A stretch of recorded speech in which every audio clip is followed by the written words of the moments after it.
Michel Desfourneaux, merci d'avoir bien voulu encore une fois accepter notre invitation. Alors nous parlons du contexte politique sénégalais, un contexte politique avec des incertitudes.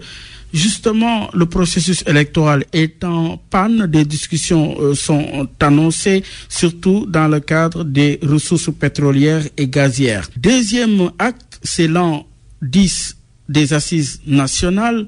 Traduisent-elles l'effondrement de nos institutions ou s'agit-il d'une critique à l'endroit du régime en place?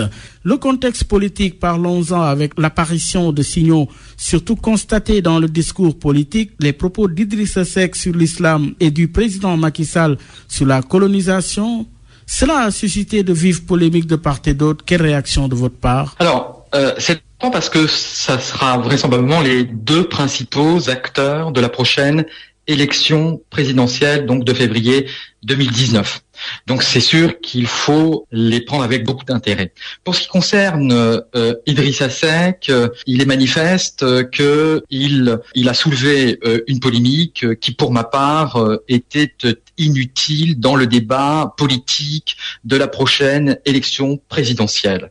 Il est évident que la question palestinienne ne me paraît pas être l'enjeu crucial des élections présidentielles sénégalaises. Deuxième aussi aspect négatif, c'est que lorsque il a dû finalement répondre à ses détracteurs et qu'il a dû répondre au final à des non-candidats et qu'il a dû également s'excuser pour les propos qu'il avait été tenus s'ils avaient été mal compris, eh bien pendant ce temps-là, vous aviez le président Macky Sall qui recevait des étudiants, qui finalement réfléchissait sur une sortie de la crise universitaire, et également en même moment, il était question aussi d'une nouvelle réforme du Conseil supérieur de la magistrature où le président et le ministre de la Justice ne devaient plus y siéger. Donc voilà, finalement, un contraste assez saisissant. Mais j'ajouterais à cela quand même deux nuances pour le cas d'Idrissa Seck. Tout d'abord, la dernière visite qu'il a effectuée, donc en début de semaine, à Touba, lui a été bénéfique. On y trouve finalement un homme politique apaisé et sans doute cela lui sera bénéfique pour les prochaines élections présidentielles de 2019 puisque l'électorat de Touba, on sait, a une importance.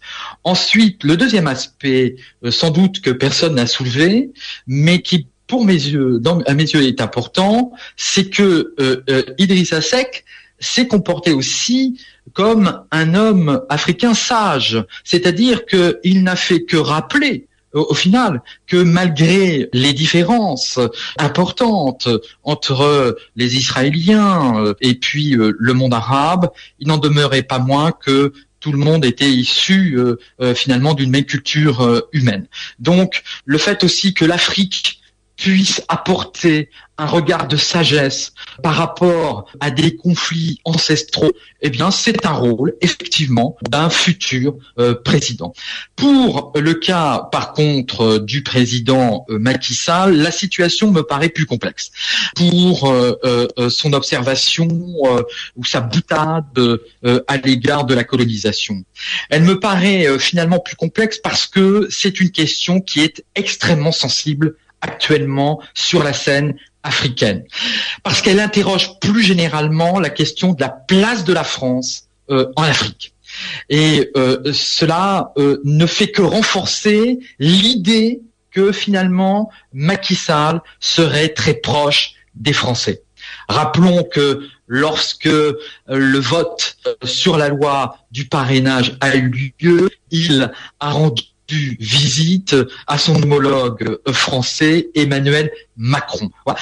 Tout ça, si vous voulez, peut au contraire renforcer la suspicion que l'on peut avoir sur Macky Sall et sa politique d'indépendance par rapport à la France. Évidemment, cette question aussi, s'est posée dans un contexte plus large, qui est la place de l'Europe agorée, où on voit bien que finalement les Africains, veulent plutôt, c'est le sens de l'histoire. Et là, on peut dire que Macky Sall n'est pas dans le sens de l'histoire quand il fait ce type type de boutade, même si l'on prétend que c'était sorti de son contexte, eh bien, les Africains sont plutôt à la recherche de l'expression d'une identité culturelle africaine pour l'opposer finalement à d'autres cultures. Je terminerai par là votre question, par la question de Macky Sall. Rappelons que lorsque Emmanuel Macron s'est placé en Chine, son premier acte, ça a été de visiter un musée pour dire qu'effectivement, la Chine a une culture ancestrale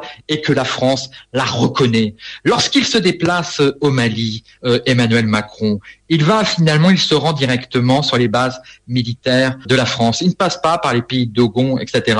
Lorsqu'il rend visite à Macky Sall au Sénégal, peut-être que je me trompe, je pourrais peut-être m'apporter la contradiction, mais il me semble, ou alors peut-être qu'il l'a fait à travers une visite privée, mais il n'a pas été statue de la Renaissance africaine, qui est un symbole extrêmement fort. Il n'a pas été à Gorée, qui est un sanctuaire important par rapport à l'histoire et au patrimoine africain. Vous voyez, tout cela dénote au final eh bien que ces questions de la colonisation, de la néocolonisation et de la place de la France eh bien est très problématique, et à mon sens d'ailleurs la question de la souveraineté culturelle sera un véritable enjeu pour la prochaine élection présidentielle de 2019. Oui, principal